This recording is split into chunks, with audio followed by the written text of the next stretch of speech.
통계적으로 명절 직후에 급증한다. 네, 선물 보내주고 여행 보내주고 근데 너는 음식 솜씨가 왜 이 모양이냐. 근데 갑자기 남편이 우리 엄마가 틀린 말을 안 한대요. 엄마가 그런 말 할 수 있지. 너가 조금만 더 노력해. 이분이 1년을 준비를 해오셨어요. 본인 부모님 본인이 챙기세요. 안녕하세요. 든든한 당신의 편이 됩니다. 더 든든 법률사무소 유튜브. 저는 조수진 변호사고요. 네, 저는 추은혜 변호사입니다. 변호사님, 오늘은 추석이 얼마 남지 않았기 때문에 이런 고민 해본 적 없는가? 또 시댁에 가야 하나? 네.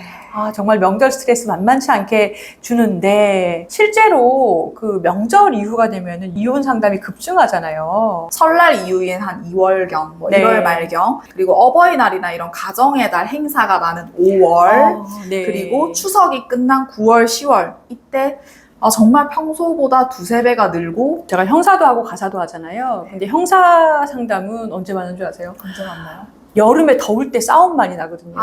여름 휴가 지나고 그게 고소가 돼갖고 가을 되면은 굉장히 사건이 많아집니다. 그렇겠네요. 예, 근데 이 가사 이 상담들은 통계적으로 명절 직후에 급증한다. 네. 그리고 실제도 그러하다. 그러면은 명절 이혼이라고 우리가 이걸 불러보자고요. 단순히 뭐 시댁의 탓이고 처가 어른하고의 갈등 때문만 생기는 건 아니잖아요.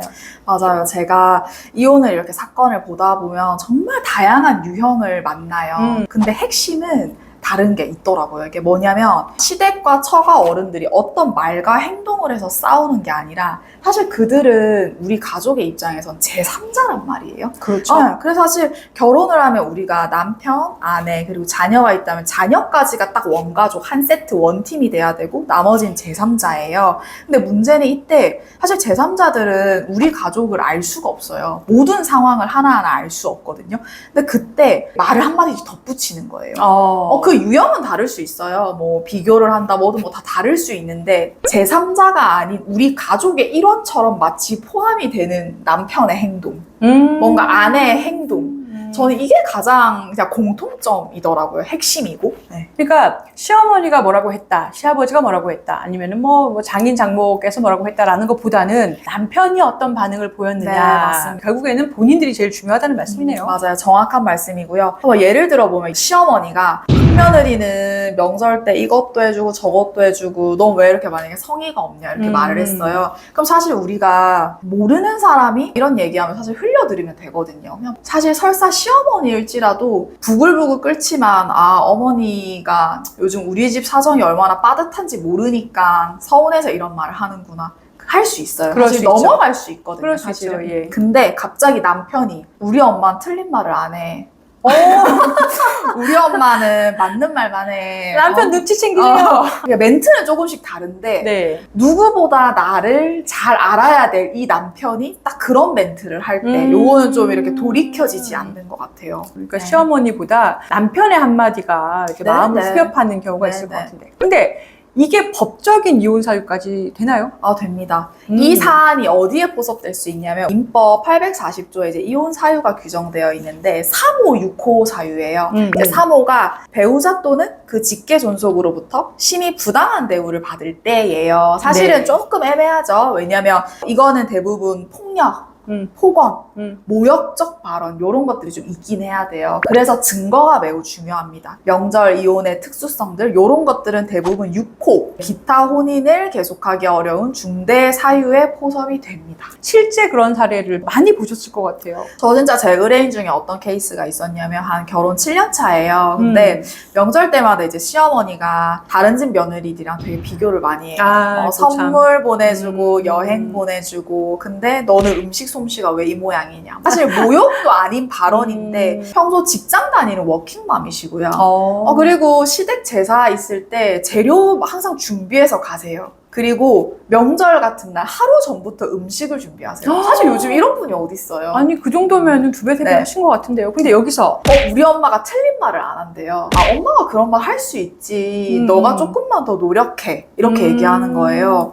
근데 제가 아직도 기억나는 게 처음에 이제 이렇게 상담을 할 때 이분이 그러셨어요. 변호사님, 시어머니가 하는 얘기는요, 사실 잔소리로 흘려들을 수 있어요. 근데 누구보다 내가 얼마나 노력하는지 아는 남편이 그렇게 얘기하니까 억장이 무너지더라. 마음이 너무 아팠다. 이런 표현을 하시더라고요. 그러면은 남편이 이 사안에서 했던 말 법적으로 어떻게 판단이 됐습니까? 이게 사실은 이거 하나만으로 이혼을 하겠다고 되진 않겠죠. 그렇죠. 근데- 분명히 이건 반복했겠죠. 이게 반복되어서 어느 정도 증거도 있고 이런 상황에서 왔을 때 배우자가 이혼 거부했었거든요. 이혼 기각 구했는데 이분 저희 의뢰인 6호 사유로 이혼했습니다. 아까 기타 혼인을 유지하기 이제 어려운 중대한 사유 여기에 해당되어서 이런 배우자의 표현의 반복성이 인정되어서 6호의 이혼 사유로 이혼을 할 수 있었습니다. 자, 그러면 정말 나는 내 행복을 위해서 더 이상은 이 관계를 지속하지 못하겠어 결심하신 분들이 있다면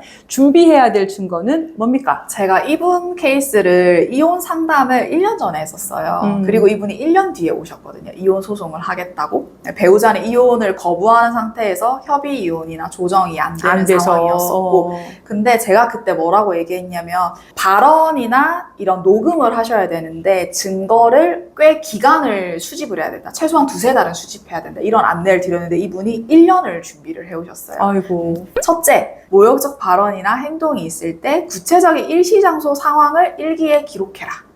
그래서 날짜별로 다 기록을 해라. 네. 그분이 1년치 기록을 가져오셨고요. 맞아요. 이거 굉장히 중요한 게 중요합니다. 구체적으로 일지처럼 계속 적잖아요. 이걸 어떻게 다 지어내요? 이거 자체로 증거가 됩니다. 그리고 두 번째, 가능하다면 녹음이나 문자 메시지, 뭐 카톡 대화 이런 객관적인 증거를 확보해야겠죠. 그래서 이분 같은 경우는 1년 뒤에 오셨다고 했잖아요. 3번의 큰 행사를 겪으면서 녹음을 아주 대량으로 해오셨습니다. 야. 그래가지고 그런 대화들 다 녹음이 있었어요. 우리 엄마 말이 맞잖아. 이렇게 비교하고 폭언은 아니죠. 그리고 모욕도 아니죠. 그런데 이런 정도의 정황이 1년치가 담겨 있었어요. 그래서 사실 녹음이 안 쉬워요. 우리 의뢰인들 이게 합법이라고 해도 잘 녹음 버튼을 못 누르시더라고요. 녹음은 좀 어렵다 하면은 저희가 아까 변호사님도 강조해서 말씀해 주신 기록이라도 잘 하셨으면 좋겠고요. 세 번째는 소송을 하기 위해서 뭐 정신과를 가세요라고 말하진 않아요. 근데 이분도 공황장애를 앓고 있었고 정말 힘들어하고 계셨거든요. 그래서 아이고. 실제로 내가 힘든데 정신과를 안 갈 이유는 없어요.